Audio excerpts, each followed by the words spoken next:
저는 이제 방문각에서 임용고시 노량진 학원에서 전공 국어를 가르치고 성하별입니다. 네, 오늘 제가 나태주의 시적 모티브라고 시작을 하고 있는데 요즘 우리 그 남자친구 드라마에서 우리 김광석 시인의 저녁에를 잠깐 보면서 나태주의 시적 모티브를 확인할 거예요. 물론 남자친구 드라마에서 왜 이 시를 가져왔는지에 대해서 살짝 드라마 얘기도 살짝 하면서 나가려고 합니다. 그래서 임용고시니까 우리 임용에 관하여 시험 문제도 분석하면서 제가 노량진 학원에서 그동안 강의했던 것도 살짝씩 가져오면서 진행을 계속 시리즈로 진행을 해 가는데, 물론 나태주의 시적 모티브로 시작을 하지만 이제 계속 다른 거로 연결해갖고 진행을 하려고 합니다. 그래서 제가 지금 화면상 지금 이 별이 많은 그림을 슬라이드로 가져왔어요. 그래서 저녁에 김광석 씨 우리 수업에서 현대시 수업에서는 생애 감각을 일단 분석을 했는데 저녁 예를 볼 거예요. 저녁이에요. 저녁이라는 이 시간이 주는 시에서 주는 이 제목을 볼 건데, 저렇게 많은 별 중에서 우리가 가까이 있는 별이 아니라 정말 저렇게 많은 별 중, 여기서 지금 이렇게 저렇게 많은 별 중에서 그냥 천체에 있는 하나의 별이겠죠. 그런 별 중에서 하나가 나를 내려다보고 있는 거예요. 저녁에라는 시가 주는 거는 저녁에 우리가 별을 볼 수 있기 때문에 나와 별이 연결될 수 있는 상황을 제시해주는 시간인 거죠. 그쵸? 그래서 제목이 저녁에라는 거. 운명적으로 만나게 해주는 시간, 저녁에를 보고 있는 건데, 저렇게 많은 별 중에서 하나가 나를 내려다보고 있어요. 이렇게 많은 사람 중에서, 지상에 그렇게 많은 사람 중에서 그 별, 나 하나, 지상에 있는 나 하나를 별이 저녁에 바라보고 있는 거예요, 지금. 밤이 깊을수록 별은 밝음 속에 사라지고, 그쵸? 우리 이제 날이 저녁에서 이제 새벽을 지나서 아침이 되면은 별은 사라지는데, 우리 인간, 나는 어둠 속에 사라지는 지금까지 우리가 봤던, 현대시에서 봤던 죽음의 세계라고도 생각할 수가 있겠죠. 그렇지만 이 마지막 시행에서는 이렇게 정다운,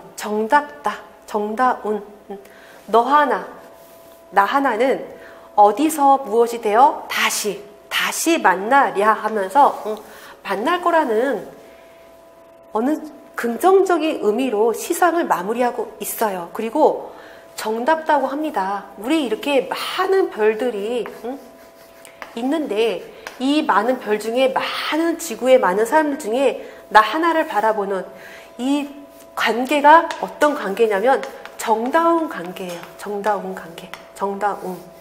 그래서 남자친구 드라마에서 보면은 박보검하고 송기교가 그 우리 김한기 작가 김한기 화백에 진짜 김한기 화백 작품은 엄청나게 너무 비싸가지고 모작도 너무 비싸더라고요. 네, 그래서 김한기 작품을 제가 이제 카스에 이제 올릴 텐데, 김한기 작품에 있는 이제 모작이겠죠. 도로에 이제 그 다리 변에 김한기 작품을 서로 보면서 이 김한기 화백도 이 서울의 많은 인구들 하나하나, 서울의 하나하나의 그 사람들 생각하면 이 전묘를 찍었다고 합니다. 실제로 그 화백의 말씀으로도 본다면. 그런데 지금 남자친구에서 박보검이 송기교한테 그러죠. 우리 다시 무엇이 돼서 다시 만날까? 라면서 대화를 하면서 시작하면서 이 작품에 딱 나란히 서가지고 작품을 지켜보는, 김한기 작품을 지켜보는 그렇게 드라마가 시작되는데 정다운이에요. 그래서 이 드라마에서 보면은 갈등을 정말 우리가 알고 있는 아픔으로 제시하고 아픔으로 그 사람이 아픔을 쑤셔대는 게 아니라, 그 사람이 이 송계교가 일단 여기서 보면다면 송계교가 박보검과 사랑을 포기하게 되는 이유가 뭐냐면 그 남자가 이 여자의 삶이 너무나 힘들기 때문에 나처럼 내가 사는 세계에 이 사람을 받아들인다는 게 싫은 거예요. 그래서 이 사람을 포기하게 되는 거죠. 그리고 이 남자의 어머님조차도 나의 아들이 이 여자로 인한 이 여자의 세계에 들어가서 사는 삶이 너무 힘들 것 같아. 그래서 반대해. 그런데 이 여자가 그거를 받아들여요. 근데 받아들이면서 나중에 하는 말이 되게 명언인데 어머님이 반대하는 이유를 저도 알고 있어요. 내 삶이 얼마나 내 삶 세계에 그 사람이 들어왔을 때 힘들 것 같아요. 힘들 것 같아요. 그걸 알기 때문에 제가 어머니의 반대를 받아들이는 거예요. 만일에 그냥 반대하는 거라면 매일 찾아가서 어머니를 설득할 거예요. 하지만 내 삶 속에 그 사람을 받아들인다는 게 그 사람이 얼마나 힘들게 살 거라는 걸 내가 알기 때문에 그래요 하고 말을 합니다. 그런 식으로 여기서 이 시를 가져온 이유는, 이 드라마에서 이 시를 가져온 이유는 물론 이제 드라마 분석도 할 겁니다. 잠깐 예시로 잠깐 말씀을 드리는 건데 정다움이에요. 그 사람을 정말 사랑하고 그 사람이 삶이 그렇게 힘든 것보다는 정다운 삶 속에 살기를 그 가족, 박보검이 갖고 있는 그 가족의 그 정다움을 이 나로 인하여 깨고 싶지가 않아요 하는 그런 말로 인하여 이 시가 이제 거기서 이제 수용이 된 거죠. 그래서 제가 잠깐 우리 김광섭 시인의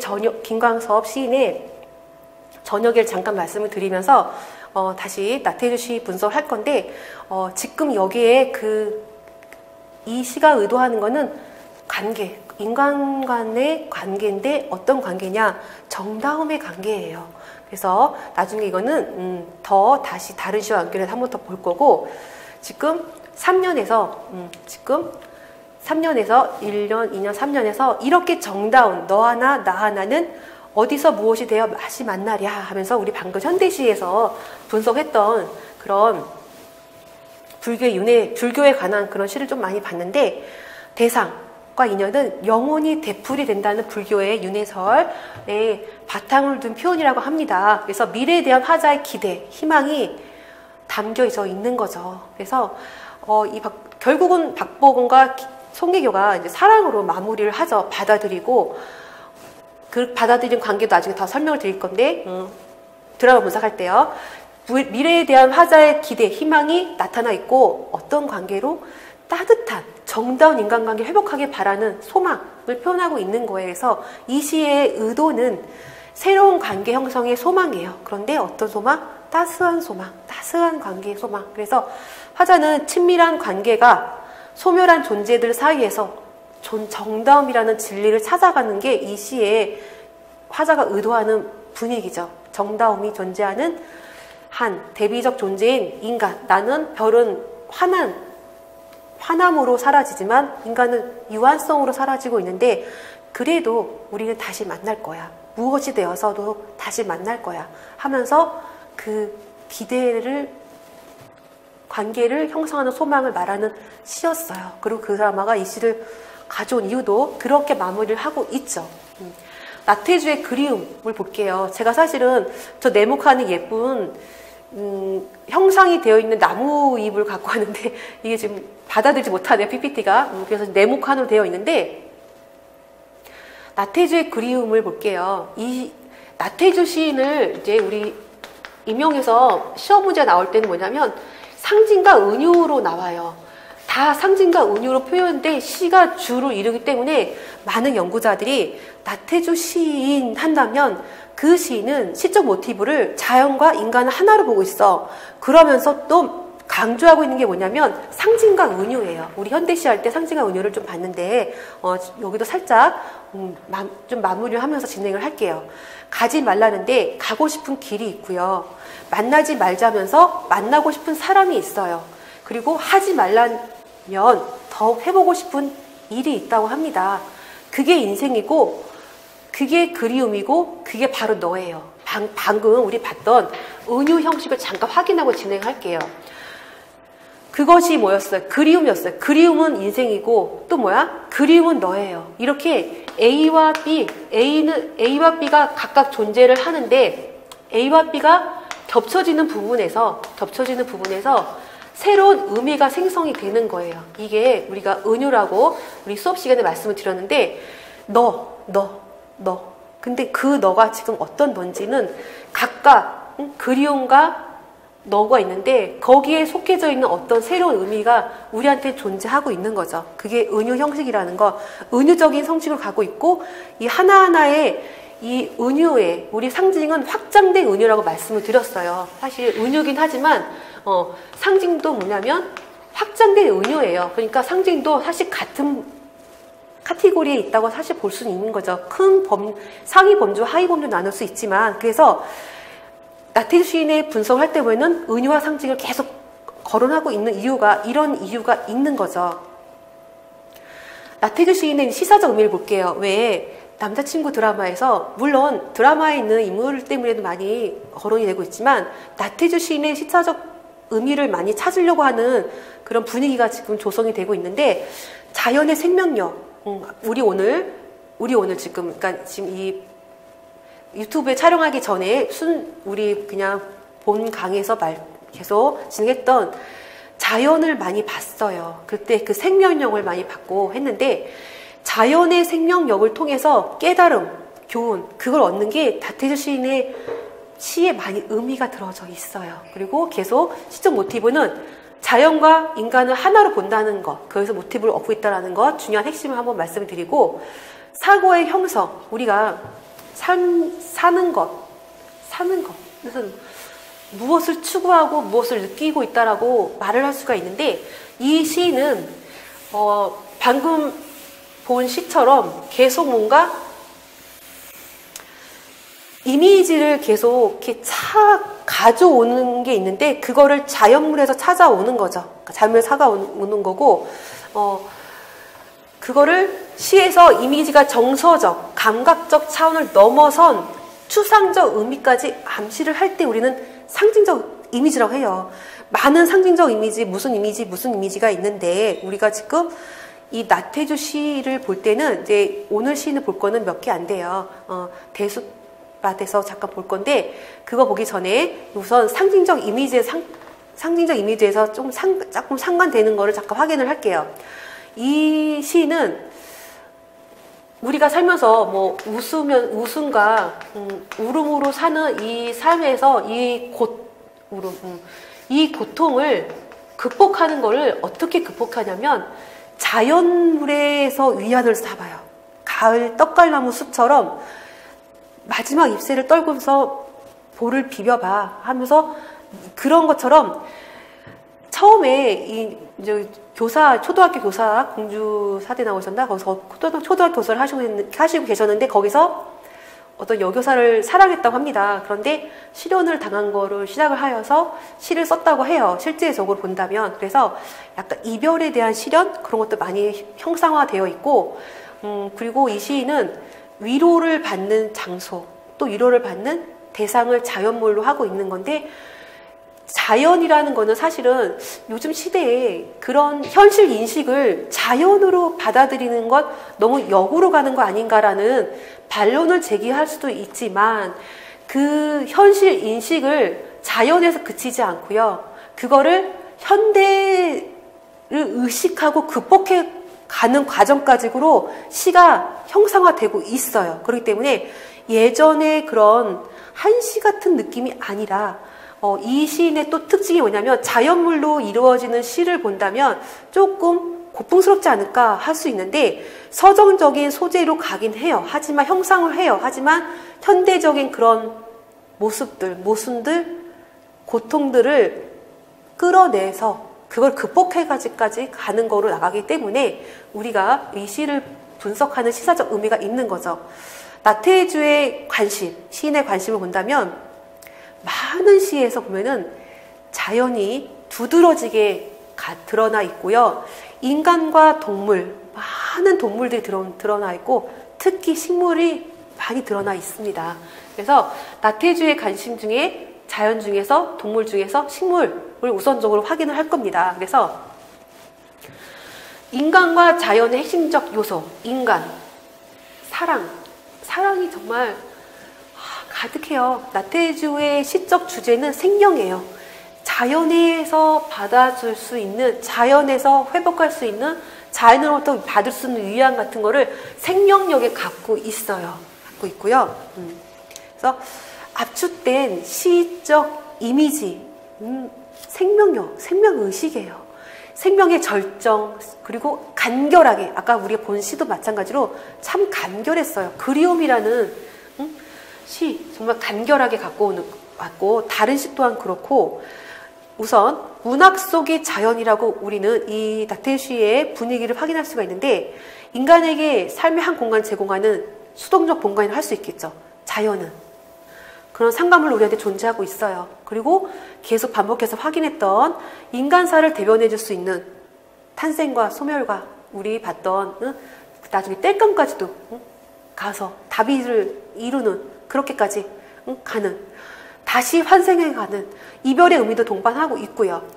영혼과 자유를 추구하는 특성으로 인해 희망, 절망이라는 상상력으로 자연은 인생으로 우리한테 치환이 되고, 그래서 우리는 자연적 상상력을 나태주 시에서 볼 수가 있는 거죠. 그래서 자연적 상상력 하면은 나태주 시이라고 우리 많은 연구자들이 그렇게 딱 정의를 내리고 있는 이유가 그런 거고, 이거는 우리가 이제 수업 시간에 한번 봤던 건데, 국어 국문학 자료 사전에서 갖고 온 건데, 그럼 상상력이라는 건 무엇일까?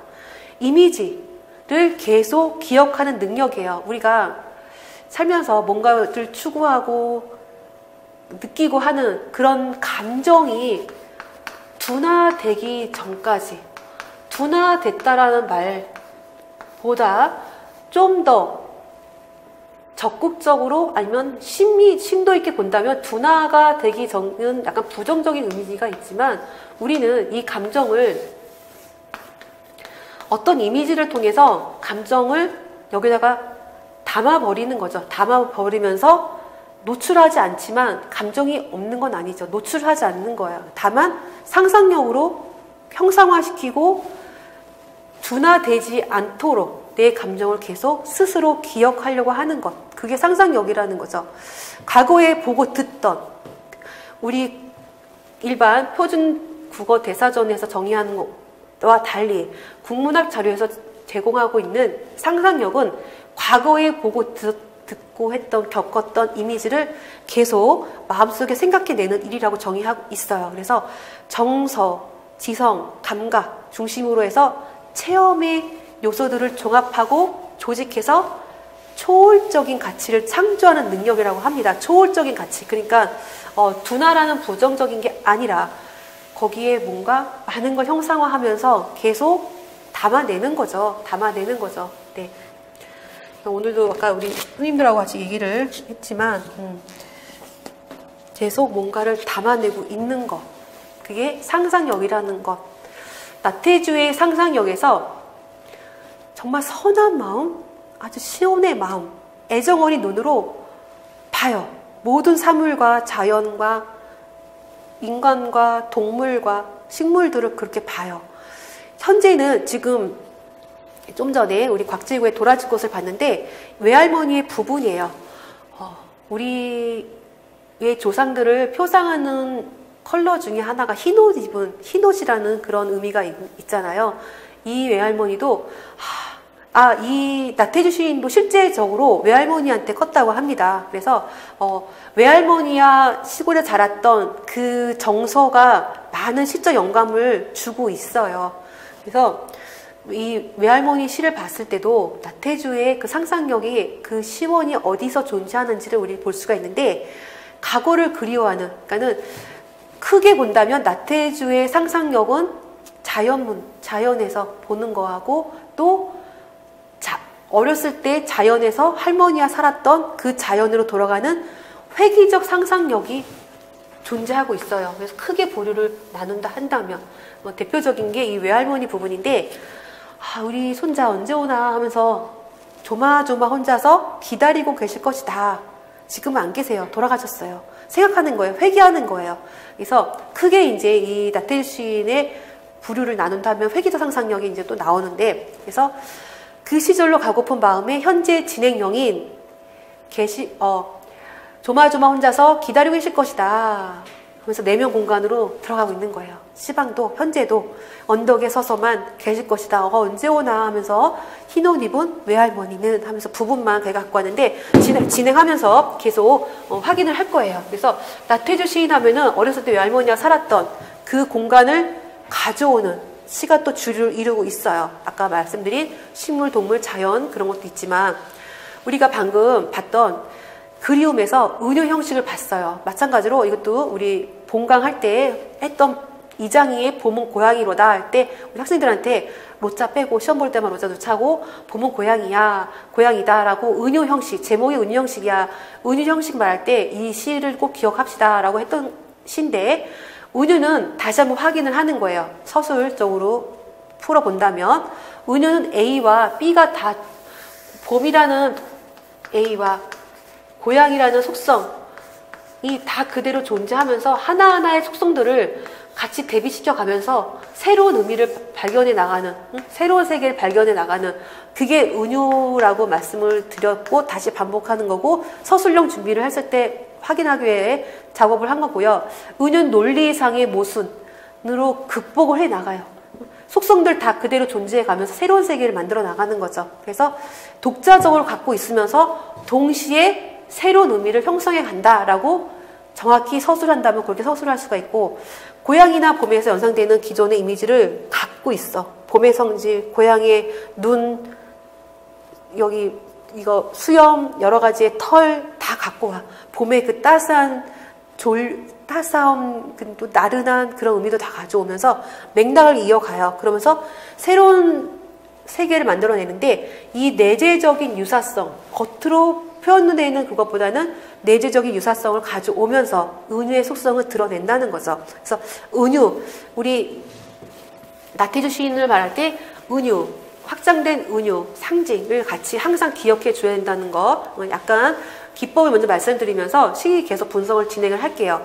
비유적 사고는 서로 다른 사물들 사이에서 유사성을 발견한다. 우리 기입형으로 시험 문제 나올 수 있다는 거 본강할 때 말씀을 한번 드렸고 유사성이 사물의 외적인 닮음을 말하는 게 아니라 내재적이라는 거 한번 강조를 해드렸고 그래서 은유적 장치는 직접 말을 하는 것보다 암시적인 효과가 있어서 독자들은 이 장치가 무엇일까 이 기법이 무엇일까라고 찾게 하는 거죠. 그래서 더욱더 많은 은유적 장치가 드러나 있는 시들이 쏟아져 나오고 있고 많은 연구자들이 은유에 관한 개념, 은유에 관한 작품을 많이 쏟아내고 있는 거죠. 은유가 단어와 단어 사이의 교차에서 유추, 동일성을 토대로 하고 있는 거예요. 그런데 상징은 방금 봤던 상징도 확장된 은유라고 말씀을 드렸어요. 굳이 조금 차이를 잡아낸다면 그리움, 응? 그리움이 너야 너 하면서 상징적으로 지금 원래 은유의 형식이지만 그리움이 너야 하면서 그리움과 너의 존재가 다 존재하면서 우리는 또 새로운 의미를 여기서 찾고 있는 거죠. 그쵸? 그런데 이 그리움이라는 관념, 대상과 이 관념의 존재가 조금 더 상징에 들어가 있다라는 거예요. 그래서 그리움을 보는 순간 확장된 은유다? 상징, 조금 더 관념적인 대상을 가져오는 게 상징이구나. 조금 차이를 조금 더 이게 은유냐 상징이냐 물어보진 않고 그런 의미를 물어보는 게 이렇게 분위기를 물어보지 정확한 의미를 물어보진 않으니까 그래서 나태주 시인의 그리움은 그리움은 너야 은유 형식이지만 좀 확장된 은유로서 상징, 그리움이란 상징을 가져오는 거구나. 관념이니까 그렇게 확인을 할 수 있다는 거죠. 상징은 사물과 더불어 물론 지금 너라는 사람이 나오긴 했지만 다른 사물과 더불어 사고하는 방법으로 정신세계, 물질세계와 같이 그러니까 관념 다시 반복하는 거죠. 조금 물질세계와 정신세계가 은유 같은 경우에는 살짝 그냥 대상과 대상의 속성, 내재적 유사성을 끌어낸다면 상징은 조금 정신세계와 물질세계에 있는 유사성을 끌어내는 거라고 일단 정의를 하고 있으면 되는 거예요. 상징에 숨어있는 원관념, 불가시적인, 보이지 않는 관념이죠. 그리움은 어떻게 보겠어요. 무엇을 볼 때마다 그림을 떠오를까? 우리 선생님들은 궁금하네요. 관념을 중시하지만 반드시 관념만 되는 건 아니고, 그렇지만 사실 관념이에요. 이 나머지 하위 범주 다 관념이에요. 정확히 그냥 조금 더 두드러진 이미지로 슬픔, 기쁨 이런 조금 더 하위 범주로 나눠줄 수 있지만 사실 관념이에요. 그러니까 확장된 은유의 하장된 상징은 관념적으로 많이 원관념이 가지고 있구나 정도 생각하시고 있는 게 맞는 거라고 저는 생각이 듭니다. 시에서의 상징이랑 용어, 유추적인 현상, 유추해내는 거예요. 속성을 그대로 간직하면서 유추해내는 성질이죠. 그래서 제가 그때 본강할 때도 말씀드렸지만 본질의 세계와 일치하게 되도록 하는 양식이라고까지만 기억하는 게 더 낫다라고 말씀드렸는데, 유추적 현상의 세계까지 기억해 주시면 더 도움이 되겠죠. 유추해내는 거예요. 그리움은 너다. 이 말한 순간 많은 이 드라마를 본 애청자들 외에 더 많은 사람들조차도 그리움이 너라는 순간을 딱 듣는 순간 우리는 뭔가를 유추해낼 수 있어요. 그쵸? 그림이라는 관념, 정신적인 세계를 우리 유추해낼 수 있다는 거죠. 관습적 상징과 비유과 구별하기 어렵지만 비유는 대체적으로 회화적인 묘사, 아까 회화적인 묘사, 현대로 올수록 이미지를 중요시하고 있다 말씀을 드렸어요. 음악성보다는 회화적인 이미지를 중요시 여기고 있는데, 그런 이미지 쪽으로 가는 거, 좀 존재하는 거, 그거 이제 비유는 되게 회화적인 묘사에 목적을 두고 있어요. 상징은 좀 확장돼, 좀 의미, 뭔가 유추적으로 뭔가 끌어내는 것, 관념적인 성질에서 뭔가 대상과 연결해서 뭔가 끌어낼 수 있는 육추적인 거를 갖고 있는 거죠. 그래서 확장된 은유라고 한번 다시 반복 말씀을 드리는 거고, 상징은 시인이 막 숨기는 게 아니에요. 나태주 시인의 그리움이 뭘 숨기겠어요. 거기서 그리움이란 건 뭘 숨기겠어요. 할 수 없는 거예요. 그냥 너야, 너 자체가 그리움이야 하고 말하는, 그냥 그렇게밖에 표현할 수 없어. 너가 그냥 그리움이야 나한테는. 상징은 다른 뜻을 지니고 있는 심상으로도 볼 수 있고, 상징은 불가시적이고 형이상학적인 실제를 드러내는 가시적 형이나 대상을 뜻하는 거예요. 우리가 그리움이라는 불가시적인 것, 형이상학적인 그런 거를 너가 어떤 누가 될지는 모르겠지만 너야 하는 순간 그 사람이 갖고 있는 그리움이 어떤 거라는 걸 우리는 형상을 대상으로 우리는 가질 수가 있는 거죠. 그래서 잠깐 보들레르가 시인은 상징이란 영혼이 초자연적인 어떤 상태에 있을 때 아무리 평범한 풍경이나 사물일지라도 그 속에 생명의 깊이가 그대로 드러날 수 있다라는 거예요. 지금 나태주 시인 하면은 생명력, 자연의 생명력, 모든 고통을 가을 떡갈나무 숲의 이중간의 시에서 한입 떨궈주는 그 자연의 그 잎새를 볼에 비비는 그런 초자연적인 생명력, 그게 나태주 시인의 또 녹아져 있다라는 거죠. 나태주 시인에 녹아져 있는 그걸 보는 건데, 보들레르가 말한 거고, 우리는 이제 좀 더 진행하다 보면은 이제 유일한 시집인 악의 꽃, 우리는 나의 침실로 이상화의 작품 할 때 살짝 그 여인의 매력, 아름다움, 예술의 매력, 절대적으로 숭상하고 싶은 그 예술의 절대적인 경지는 어딜까? 못 가질 것 같아 하면서 그 내면적으로 이제 표상으로 하고 있는 건 여인의 그 매력이라고 했는데, 이제 예술의 매력이겠죠. 예술의 아름다움, 예술에 녹아져 있는 혼, 그런 거를 추구를 하고도 너무 힘들어. 그래서 그냥 감춰버리고 싶어라는 외투, 망토라는 것들이 많이 등장을 하는데, 물론 이상화의 나의 침실로 말고 다른 작품에서도 이 외투라는 거, 망토라는 그 부실은 그거예요. 그 절대적인 경지에 가고 싶어, 도달하고 싶어. 그런데 그거는 보이지 않는 것 같아. 김춘수의 이제 시에서도 많이 드러나긴 하는데, 뭔가 가려진 신부여 하면서 드러나는 그런 가리다. 뭔가 이렇게 보이지 않게 덮어버려야 되는 거 아니야? 하는 식으로 그런 양가적인 감정을 보여주는 게 외투, 망토로 드러나고 있는데, 지금 그때 보들레르 시를 잠깐 언급했고 앞으로 진행하면서 더 언급을 할 거예요. 본강할 때 이제 진행을 하겠죠. 시인은 풍경, 사물들과 교감하고, 우리가 보는 풍경과 시인이 보는 풍경이 다른 장면이 존재하는 건 아닌데, 거기서 우리는 초자연적인 거를 발견해내는 시인의 감각을 우리는 읽고 있는 거죠.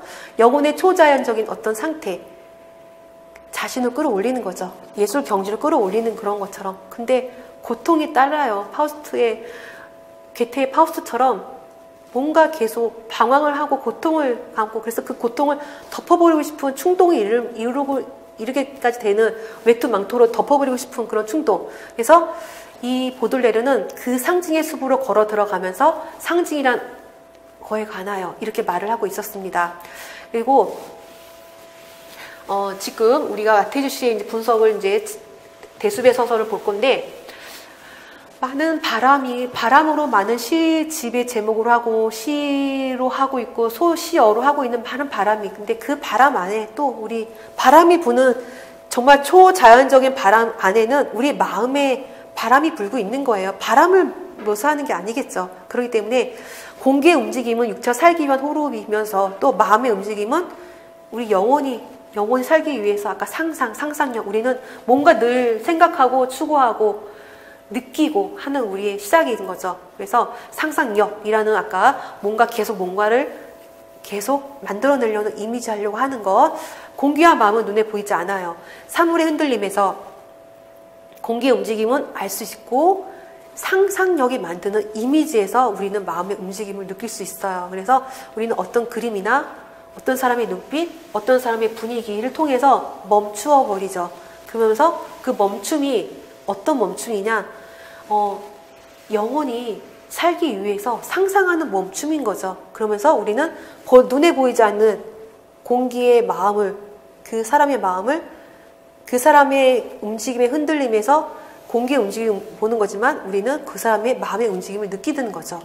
그리고 나태주의 대숲 아래서를 보면서 지금 유튜브 시리즈 2를 마무리를 할 건데, 바람은 구름을 몰고 온다고 합니다. 근데 구름은 생각을 몰고 와요. 방금 본 것처럼 바람이 상념을 갖고 오는 거죠. 바람. 실제로 그 바람에 또 우리 마음의 움직임, 바람이 같이 움직이고 있는 거니까. 다시 또 생각은 대숲을 몰고, 대숲 아래서 마음은 낙엽을 본다고 합니다. 이제 우리 마무리를 항상 이 나태주 시인은 자연물에서 고통을, 마무리를 자연물에서 얻어내요. 그래서 낙엽을 먹는 거로 갑니다.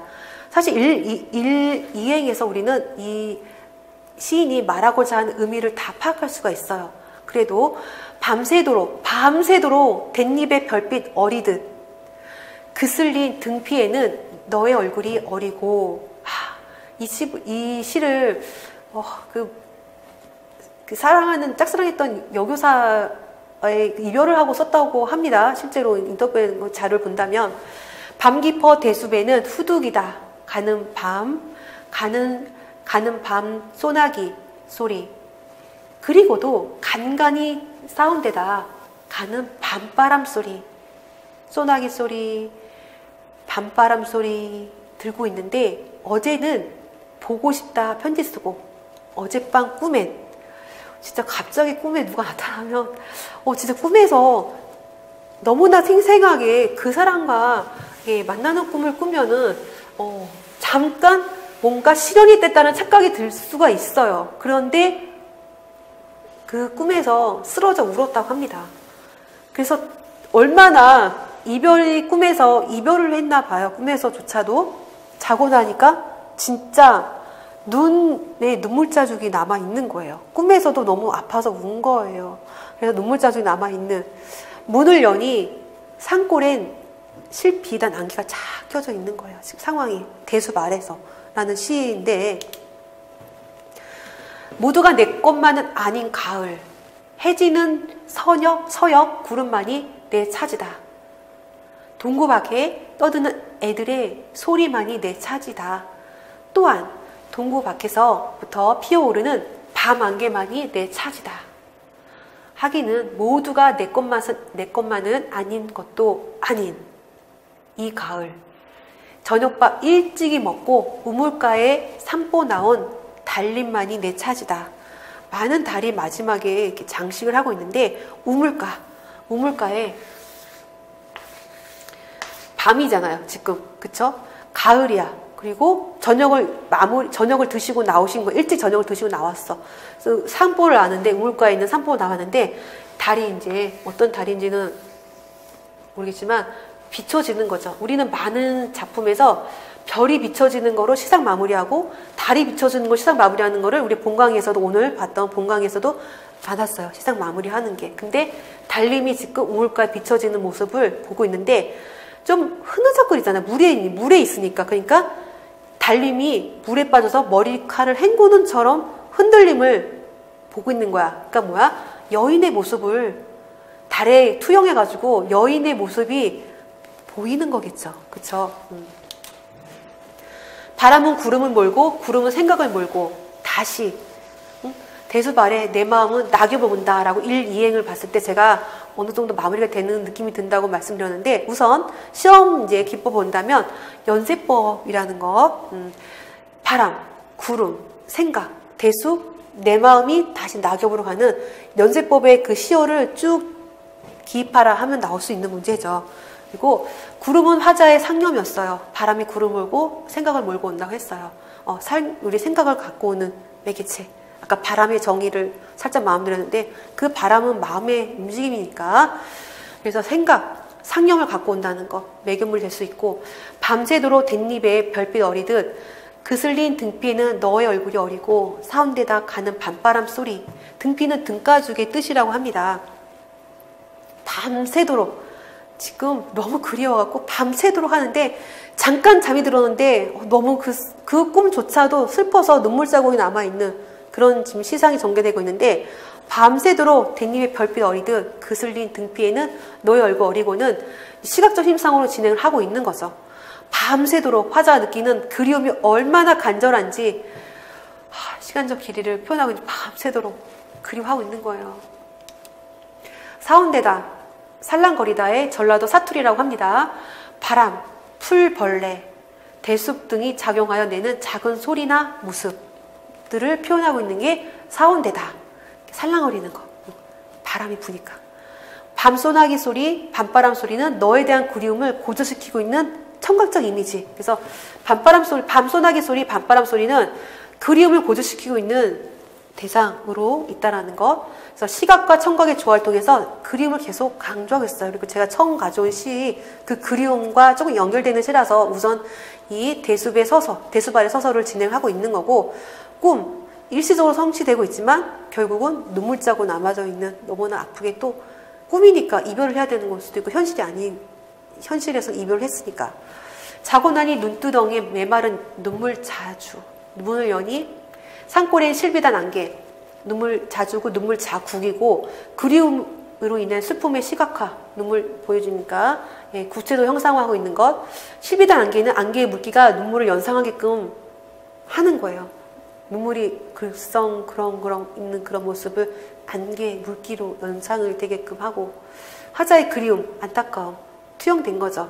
이것도 마찬가지로 슬픔의 시각화 계속 무엇을 시각화한 건지를 확인하는 그 기법을 또 확인하셔야 되고, 너에게 편지 쓰고 꿈에서 너를 만나고 문을 여는 행동이 시간적인 순서에 따라 제시되고 있는 시상 전개에 모두가 내 것만은 아닌 가을.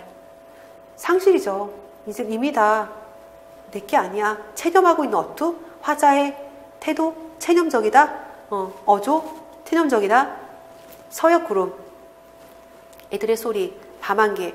이게 화자를 유도해주는 대상으로 진행을 하고 있고, 내 차지다 하면서 반복을 통해 운율을 형성하면서 가군을 형성하고 있고요. 이제 시적 기법을 본다면, 하기는 모두가 내 것만은 아닌 것도 아닌 하면서 자연을 통해서 위로, 깨달음, 상실, 슬픔, 그리움, 계속 자연을 통해서 위로하는 게 이 나태주 시인의 시 분위기, 또 그리고 극복해주는 대상이 자연물로 통한다.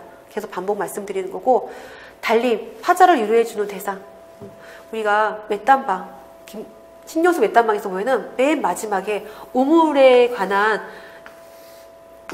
이제 이 곡괭이를 빠뜨리면서 시작을 하는데, 맨 마지막에는 극복한 대상이 별빛이 우물에 박혀있는 모습으로 마무리를 해요. 그래서 이런 자연물이 마지막에 이렇게 우물에 비춰지는 것, 우물이라는 거는 나의 자아상을 할 때도 우물이 많이 등장을 해요. 그래서 이 우물이 등장할 때, 그리고 이 자연물이 우물에 비춰진다는 거는 나를, 우리 김수영의 병풍에서도 맨 마지막에 내 등에서 비춘 달빛이 인장을 비추고 있다 할 때도 마무리가 뭐예요? 이제 죽음과 내 삶과의 그거를 계속 한 세계로 받아들이는 걸 보는 거잖아요. 지금도 이 마무리를 그렇게 하고 있는 거예요. 지금 달림만이 내 차지다 하면서 위로해주는 대상으로. 그래서 달림을 의인화하여, 마찬가지로 여기도 의인을 하고 있죠. 병풍을 의인화한 것처럼. 화자가 달림에게 느끼는 친밀감을 드러내고 화자에게 심령 위안을 주고 있고, 그래도 달빛에 비치는 여인의 이 달빛이 비추는 물 흘림을 머리카락이라고 하는 거, 여인의 머리카락을 생각할 수 있고, 뭔가 나에게 그래도 여기 안에 내 마음에는 그녀가 가졌던 내 사랑이 존재하고 있는 거고, 그녀에게 가졌던 그림이 존재하고 있는 거고, 아픔이지만 그 아픔은 나한테는 나를 존재하게 할 수 있는 힘이 되고 있는 거예요. 달은 소유하지 못해도 우물에 비친 달은 소유할 수 있는 거잖아요. 그래서 위안이 될 수 있다고 말을 할 수가 있는 거고, 너를 소유하지 못해도 너무 아파. 너를 소유하지 못해도 추워. 그리움은 나의 것이라는 거죠. 그 사람을 생각하면서 내 마음을, 그 사람을 향했던 내 마음 같은 거는 사라지는 게 아니잖아요. 나 안에, 내 우물 안에, 내 마음 안에 간직할 수 있는 거라는 거. 그래서 이 머리카락을 헹구는 이 달림을 내 차지다 말할 수 있는 거는 그런 거를 말하고 있는 거라고 합니다. 네, 여기까지 마무리를 하고 계속 나태주 시 분석을 하면서 다른 시와 연결해서 또 시리즈로 진행을 하겠습니다. 네, 방문각에서 전공부 가르치는 성하별이었습니다.